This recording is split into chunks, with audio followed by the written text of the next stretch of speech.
Yeah, well, basically, what's classed as habitable is the fact that you've got hot and cold running electricity, and you're connected to the sewage. So, in other words, I won't say that it's decorated. It won't be comfortable, but you'll be protected from the elements, and you'll be able to do what's necessary whilst behind the closed doors, as it were. That's all we're looking for a property to be complete. So you're not looking for it to be furnished, not looking for it to be occupied, decorated to any degree at all. It's just the fact that it's connected to services and you're fully protected from the elements. So you can close doors, close windows, and it's got a roof on. That's all we need to do. Now, whenever you're dealing with this, you're trying to do that potentially in advance. So you're looking at something 3 months further down the line. Now, if you take the say December last year, and we're trying to predict 3 months down the line, I don't think any of us would have predicted where we would have been with coronavirus. So 3 months is a long time, and a lot can happen within that time. So going any further beyond that period really would be, quite foolhardy. Anything less than, you're trying to be a bit too precise potentially. But with a completion notice, you're just trying to estimate when that completely can be, just a bit more than a shell. It's still connected to the services, but it doesn't have to be fully decorated and for someone to be able to move in immediately. Now, all we need to supply with these is a letter stating the address of the property. Now, the address of the property, weirdly enough, may not be the address of the property, which sounds completely nonsense. But very often when you've got these building sites, they'll just have like plot 4 on building site 2. And that's all it's designated as. Now, when they're up and running and all the roads have been put in, which may be after the completion date, that will then become house number 4 of, say, Acacia Road. And therefore the address will change, although the property remains the same. We just have to identify the property initially, and then when the address is put in officially, as it were, that will be done by the listings officer a little bit down the road. We need to state the exact date when we believe that that's going to be completed by. So we'd have a look at say other building work that's going on in the area and say, well, that was completed within this period of time. Let's have a look at your kind of mandate. When's that going due to be completed? When you're expected to have it finished by? And then we'll tend to use that as a bit of a guide. States the building is already completed, what date that you believed it to be completed on. And then the very last one is, of course, the fact that they have the right to appeal it. So we will be having a look at a bit of case law on this as well. Now, the service of anything which we deal with within council tax, we have certain advantages by being a local authority, and that's the fact that anything which we post out is deemed to be delivered, as long as we do it to the last known address or address to the person where we expect to receive it. It can't be delivered to the owner's agent, but it can be delivered to an incorporated body. So if you see you know, Badger Homes, you can't serve it to a sales agent on site, but you could serve it to Badger Homes main offices somewhere in the country, sort of thing. Delivered to the secretary or clerk within one of those offices, etc. It just needs to be described as the owner. You don't even need to identify the individual who's responsible for that, say, project or that particular building. Now, anyone who does wish to complain, the owner has 28 days to be able to do so. Now, the actual valuation themselves, we'd expect that, the actual appeal itself, we'd expect the appeal to come in writing. Weirdly enough, even though they're appealing against our decision, it's still submitted to us. So we receive the appeal regarding the completion notice date. Obviously, if it's an appeal against their valuation banding, then that goes over to the valuation office. But we kind of get first crack at it. And what we would normally do is take into account what they've stated the reasonable appeal is. If we deem it reasonable, we'll just amend it. If we don't deem it reasonable and we're quite happy with the date we've chosen, then that will tend to go through to the valuation tribunal, which is the VT. So you'll hear VT often used as short cut for that. Now, the VT clerk, they will then set a date.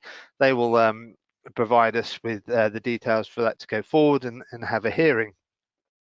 Now at the hearing, then you'll get someone within the valuation tribunal. So these tend to be well educated, but not necessarily council tax specific people who will then form a decision on reasonableness. However, if you don't want the appeal to go that far, it can be withdrawn with written consent, but it has to be written consent by all parties. So if the person who's appealing wishes to withdraw it, we can still theoretically go ahead with the appeal, although I've got no reason why we would. And it actually takes our say so for it to be withdrawn as well as the person who's appealing. And normally that valuation officer will hear it within 6 weeks of stating that they've received it, depending on obviously capacity to be able to do so. Now we're going to have a look at some case law now. This isn't the interesting stuff. This is a bit more background, and I will say it's very specific. But you'll notice that the dates against these case law is way in advance of when council tax was, except for the Sabre-Keen one. All of them are significantly prior to when council tax was actually first started. But the reason being, these have set kind of a precedence which we still have to follow.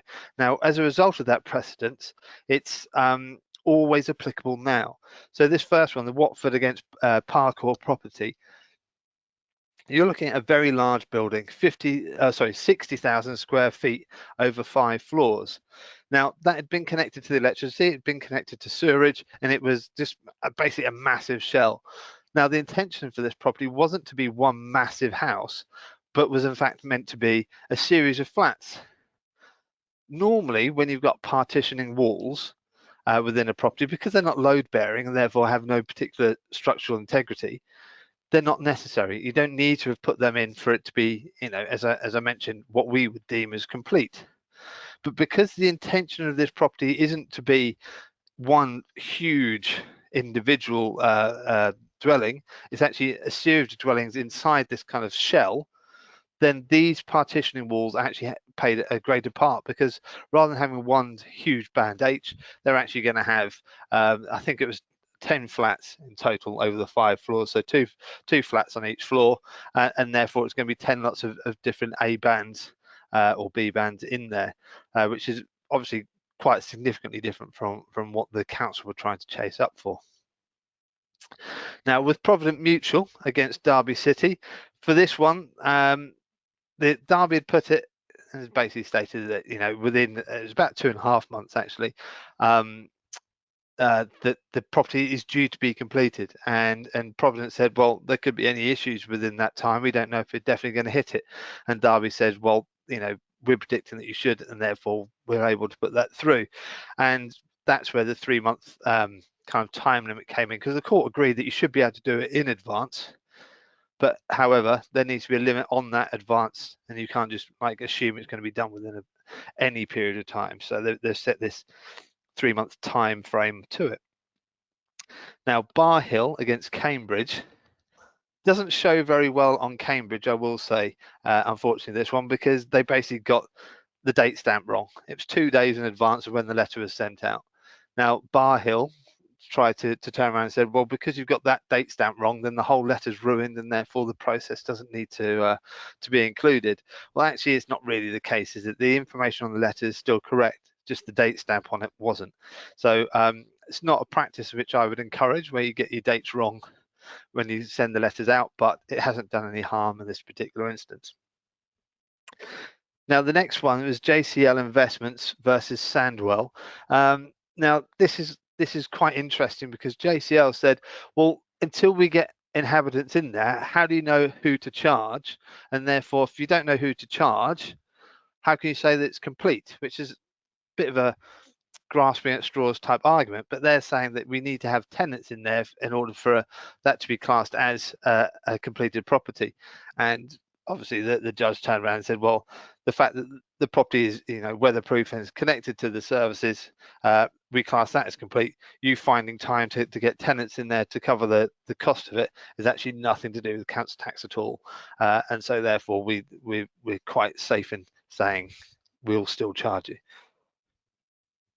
Now, the last one, Sabre-Keen, on page 27, this is in a bit more detail, and actually kind of brings into account what we're using as evidence to make an estimation, because Wakefield, in this particular instance, they stated that just down the road from this particular building site there was similar properties being built, and they were due for completion at a certain period of time, and the building had basically started at the same time as these ones being built by Sabre Keen.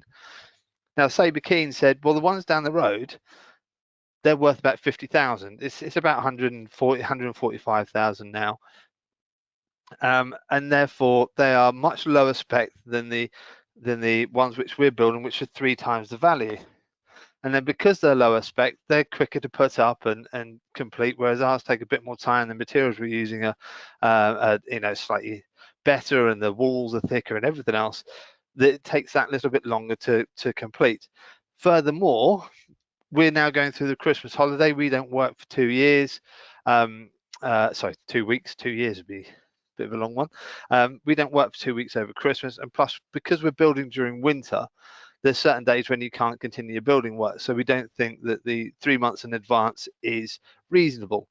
And in fairness, they probably had a very good point within that, and the judge certainly deemed it to be, and therefore it was removed, and they had to come back with a different period of time in the future, as it were. So Sabre Keen won that one. All the others, that was apart from the Watford one, were won by the actual local authority because they were deemed to be reasonable. Can I just have a response via comments if everyone's happy with that section on completion notices? It's highly unlikely, by the way, that any of you guys will be put on the completion notice team. That tends to be fairly experienced officers that go out and about, as opposed to new inductees to council tax.